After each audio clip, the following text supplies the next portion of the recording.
Orașul Vaslui este foarte controversat, un subiect despre care știm mai multe rele decât bune.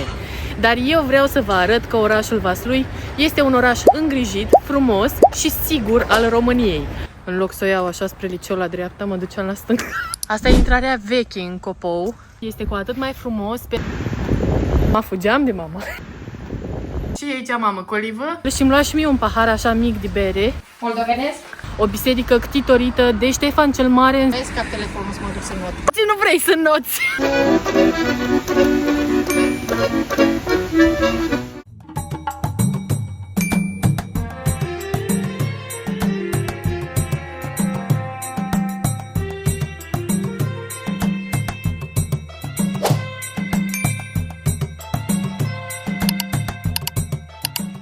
N-am mai mers cu CFR-ul de când eram studentă.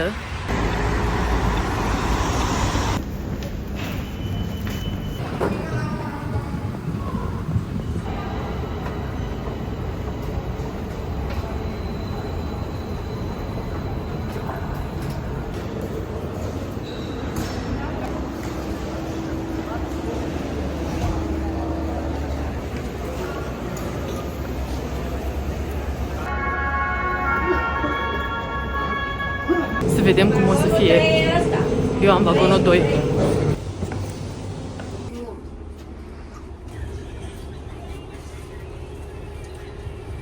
Deci avem kit-ul de supraviețuire pe CFR, agenda pofoasă, este foarte moale și drăguță și aici mai îmi scriu eu gânduri, mai desenez. Cartea asta e super, e efectiv super. O să văd cum este până la final, e un fel de Black Mirror, aș spune. Mi-am luat și covrigi, apă minerală și we are good to go.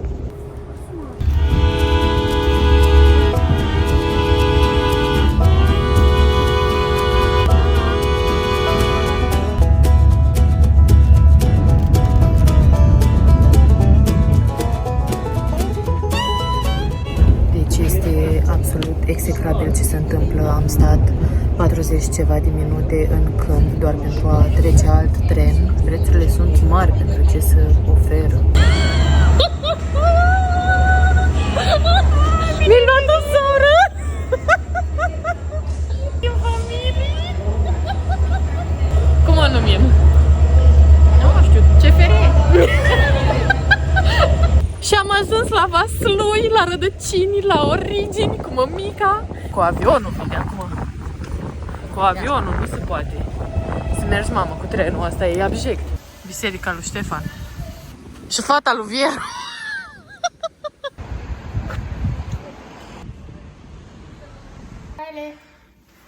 Bine ai venit! Oh, miroase a plăcinte. Să rămână bunii. Vai, dar ce frumos miroase! Hai să vă arăt ce frumos m-a așteptat mama. Zici că este seara de Crăciun, ajunul Crăciunului. Cu luminițe. Ia uitați. Toate pornite, n-am mai ținut cont de nicio regulă acum. E transpirată, țica? Nu, bunica, am mers pe jos de la gară. Da? Foarte bine ai făcut. Ai fost dormitorul nostru, dragă? Da, dormitorul pisicilor, nu? Așa, așa, aranjează, să fie un cadru perfect. Și căpățânate maimuța asta. Facem home tour. Home tour. Stai, te tocă să pisicilor. Da. Da. Elevii de școală, bre. Fata mea e elevă. O pus mama de-a luminiții. Mai mâncăm și noi ceva moldovenesc? Făcut cu greu? După multe luni. Ia să vedem aici ce este. Asta zic. Și nu au venit pompierii. Ia. E și preferatul tău. Opa. Opa! Așa. Deci vreau 72 de ore cât stau în Moldova să-mi curgă borș în loc de sânge prin vene. Vai, dar ce poză bună ai ales cu mine. Vai, dar ce tânără. Ce face, mamă, băiatul, mamă? Cine, mamă, puiul, mamă? Ia să vedeți și cum arată frigiderul. Deci mai ceva ca la Crăciun, vă zic, mai ceva mă așteaptă mama. Cu afumătura, cu blatul de gogoș. Ce e aici, mamă, colivă?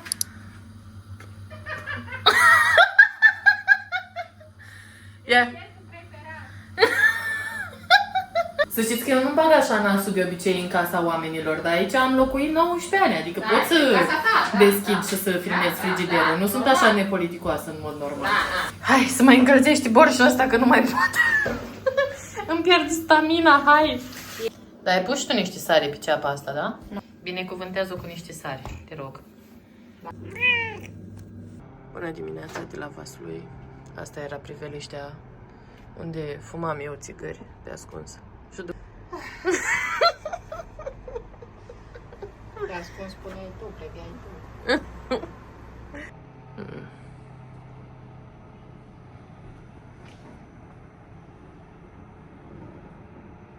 Chiar se vede frumos.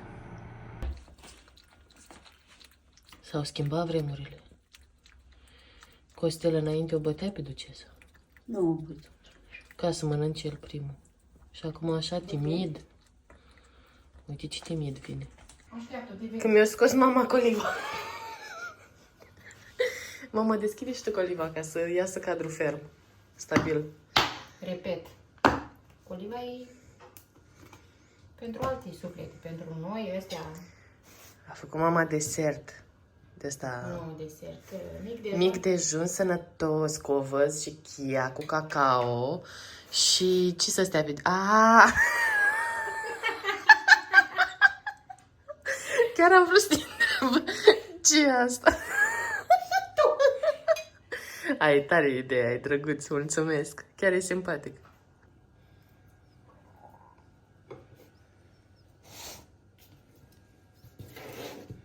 Ia uite ce bine arată. Arată senzațional, ia să vedem. Chiar este bun. Am gustat.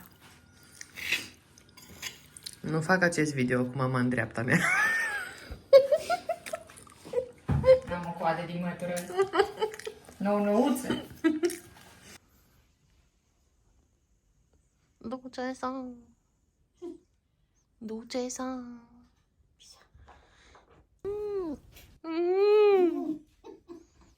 Când mă jucam eu aici în spatele blocului, era totul așa savage. Nu era atât de dichisit. Să mergem. Mă grăbesc că am un meeting de dimineață.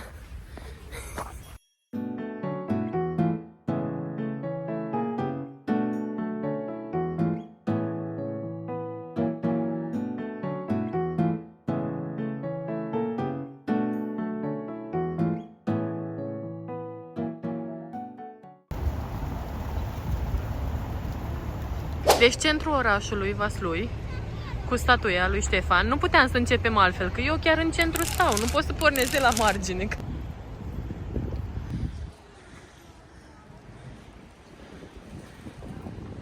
Prea puțin vizitat de turiști și prea puțin cunoscut pentru latura sa istorică și frumoasă. Oare este Vasluiul așa cum vi l-ați imaginat? Vreau să vă prezint din perspectiva unui om care s-a născut, a trăit aici timp de 19 ani și se mai întoarce în vizită la familie, la rude, cum a evoluat acest oraș și sper să îmi lăsați în comentarii dacă este așa cum v-ați așteptat.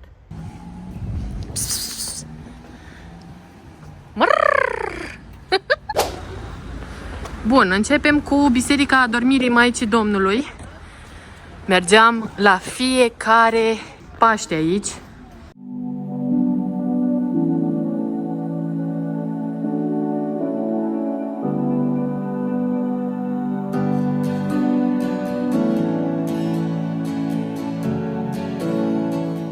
Următoarea destinație este Parcul Copou. Acesta era drumul meu spre liceu, spre LMK, Liceul Mihail Cogălnicianu. Ajungem imediat și la el. Pe aici mă duceam eu spre cafeneaua Femina. În loc să o iau așa spre liceu la dreapta, mă duceam la stânga. Mă întâlneam cu mama, fugeam de mama. Mulțumesc. Deci LMK-ul este acolo, liceul meu. Și puțin la stânga. Ia uitați. Vedeți marea aia de oameni? Acolo se numea la club. Mergeam la fumat. țigări la bucată. Că erau resursele financiare limitate. Limitate. Eu acum arăt, glumesc că m-am lăsat de fumat, dar a fost o epocă grea. Bun, aici era liceul la stânga și eu mă duceam în deal. Beau și eu o cafea în loc să merg la sport, normal. Dar mă întâlneam cu mămica, că și ea voia să bea cafea și în deal, și la vale, nu știai niciodată unde se află. Și ce fugeam, dar era bine că mergeam la vale, știi, fugeam repede. Aici era o șaormerie, acum văd că e Magic Food. 5 minute mergi cu mama pe stradă, pac o salută cineva. Deci nu mai pot să fac filmările, că mă simt de parcă o jenez. Pe parcă. Drumul spre Copou. Hai să vă arăt și sala unde întineresc eu. Se zice trece. Sportiv cu diplomă.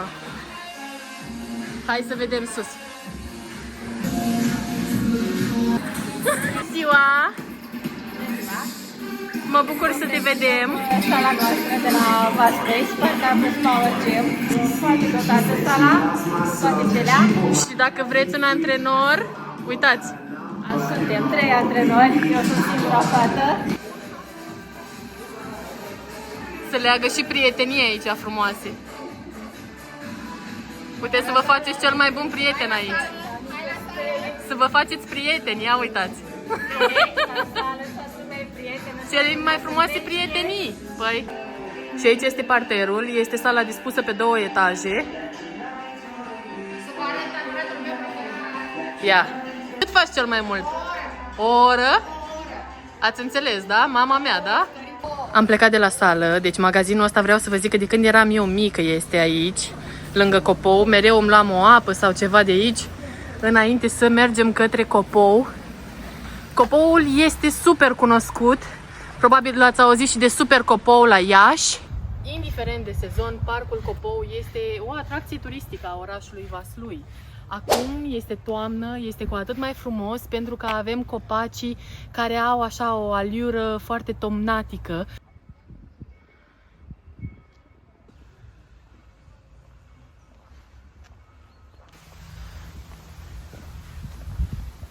Partea mea preferată din Copou este chiar pe aici, lângă terenul de tenis. Veneam tot timpul aici, tot în timpul școlii. Asta e intrarea veche în Copou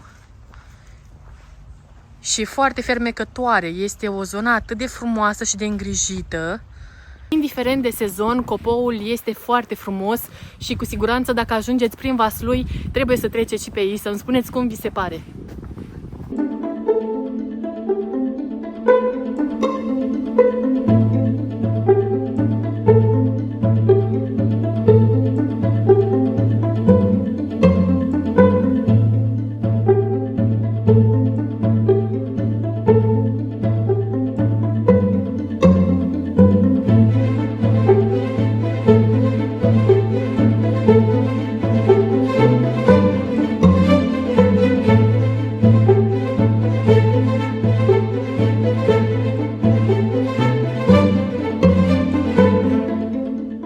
Investit foarte mult în Copou în ultimii ani, acesta s-a dezvoltat frumos, este în continuare îngrijit, sunt restaurante, pub-uri. Noi acum am venit de dimineață și de asta nu e nimeni, este o zi lucrătoare, dar este o zonă frumoasă, se organizează vara festivaluri, se organizează tot felul de mici concerte, hore, festivități populare care animă acest parc deosebit de frumos. Mai pare așa periculos acum? Hai și la cimitir. Hai! Mergem la cimitir, n-am mai fost de mult, vreau să mergem la mormântul bunicului meu, Costel. Și la cimitir.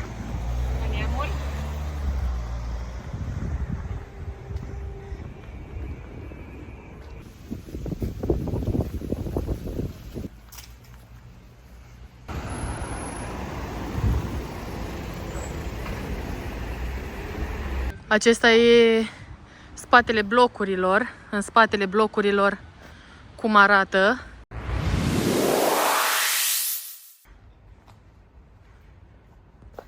Și aici erau niște bănci, când eram eu, stăteam adesea pe aici seara. Zona asta se numește Secu. Casa Di Maria este unul dintre cele mai bune restaurante din Vaslui, cu prețuri chiar bune.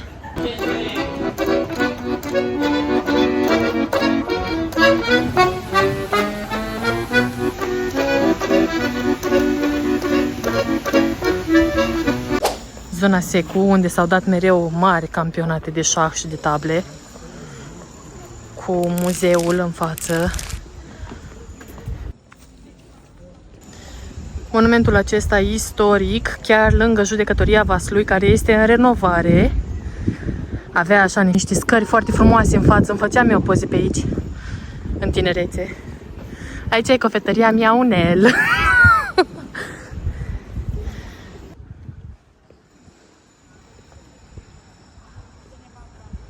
Primăria municipiului. Mergem către Traian acum. Pe Traian este Biserica Sfânta Parascheva, lângă școala 4, Piața Traian. Aici mergeam cu bunicul, își lua halbă de bere și eu eram mică, nu puteam să stau la masă din aia cu picior înalt, nu ajungeam. Și mă lua la sub braț, mă ținea cu el și îmi lua și mie un pahar așa mic de bere și mergeam acasă, ziceam tot, că am băut bere, că am stat la masă, că mi-a plăcut, îmi lua după aia și strudel de mere. Dacă era o zi bună, poate mâncam și o înghețată cu pepene galben. Era chiar o vreme în care mergeam foarte des aici la piață la Traian.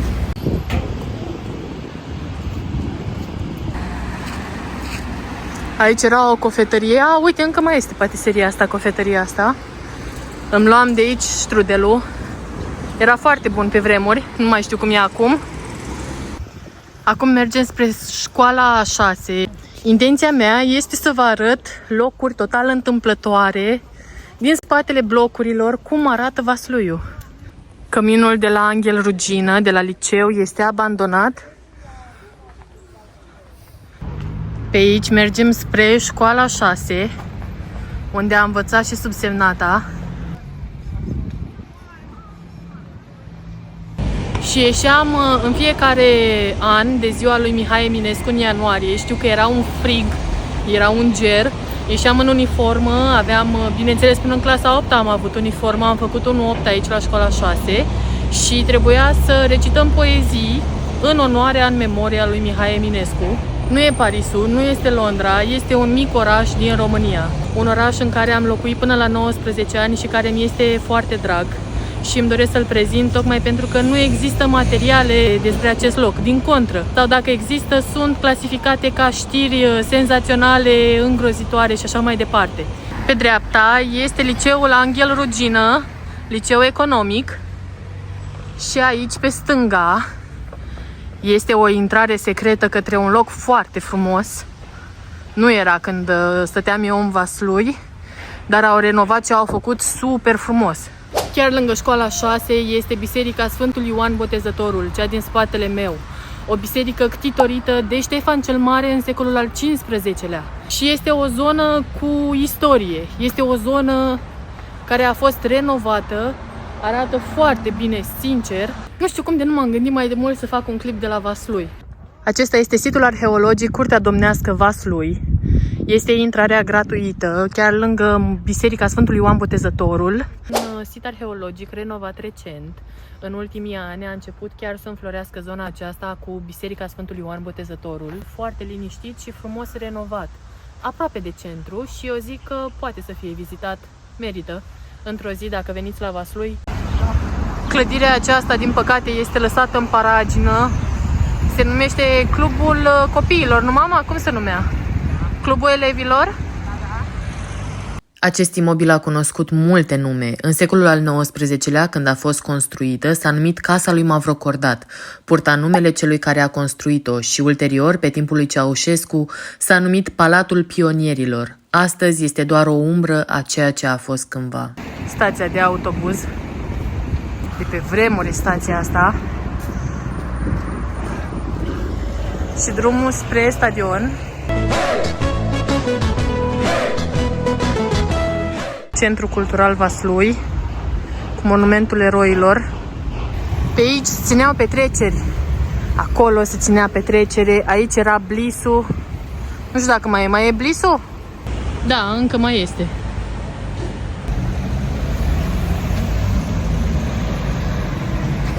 Bulevardul Ștefan cel Mare. Acesta este teatrul de vară. Se numește așa pentru că este acolo clădirea respectivă. Chiar era un teatru de vară. Se organizau spectacole și parcă am văzut pe internet recent că au reînceput spectacolele vara. Am confirmat cu mama. S-a reluat programul. A fost o perioadă bună de timp când nu era nimic, adică nici măcar nu mai era deschis, nu mai era utilizat deloc, dar acum se țin din nou spectacole aici.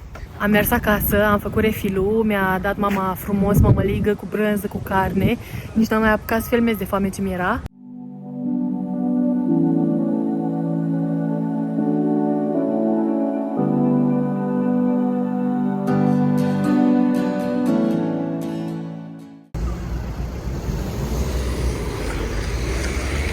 Varianta e toată în construcții. Rău. Rău. De tot. Dar măcar se renovează, nu?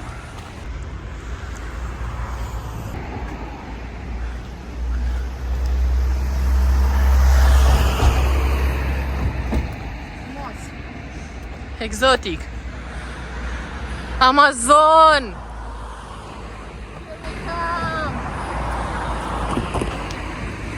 Vrei să cap telefonul să mă duc să not?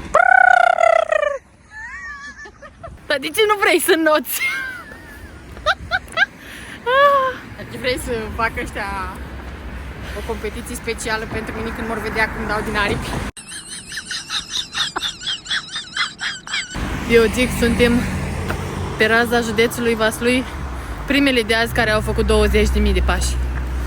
Nu cred. Să mai zică cineva că pui frână și ieși din Vaslui. 20.000 de pași am făcut în orașul ăsta. Într-o zi, zi, mam. Vreau la muncă. Pe locul 10 este statuia ecvestră a lui Ștefan cel Mare de la Podul Înalt, marcând victoria de la Podul Înalt, acum situată lângă comuna Băcăuan, la nici 10 km de Vaslui. Această statuie demnă, mândră, falnică a lui Ștefan cel Mare pe cal, veghează asupra plaiurilor moldovenești. Și acum ne îndreptăm către un loc de suflet pentru mama. Abia aștept să vă arăt. Sunt niște sufletele care au norocul să fie iubite așa cum merită.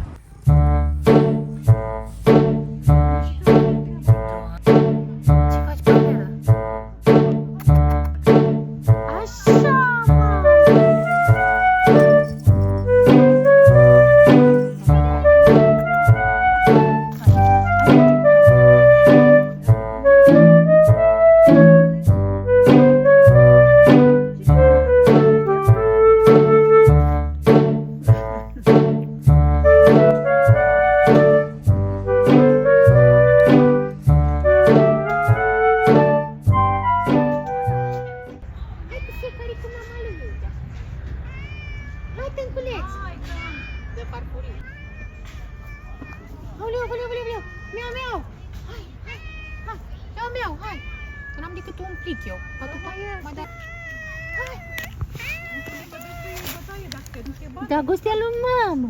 Dragostea lui mama, că poți lui mama, că poți!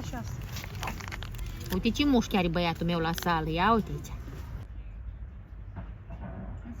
Tancul uriașul familiei. Da, cel mai sever. Mai rău. Nu ești de acord? Nu. Nu ne înțelegem deloc. Nu vrea să meargă la castrat, nu pot să-l prind. E deștept. Tată-nculeț? Vrei și tu căsuță?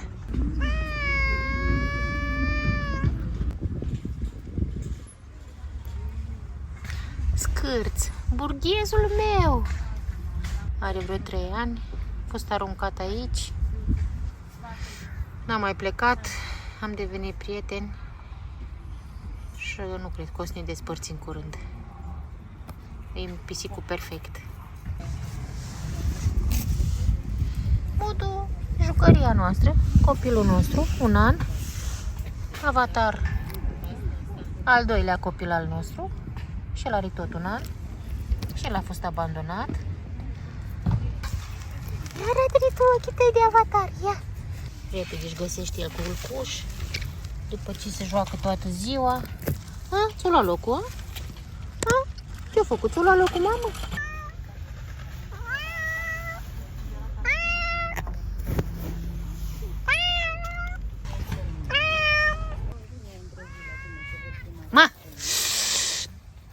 A fost o zi plină, am văzut vasluiul cum am putut noi, cât am putut noi. Sper că v-am convins să-i faceți o vizită, sper că data viitoare o să mă etichetați în postările de la Vaslui și o să-mi ziceți că v-a plăcut orașul când l-ați vizitat în calitate de turiști. Urmează o altă deplasare, o altă țară, vizitarea vecinilor noștri basarabeni.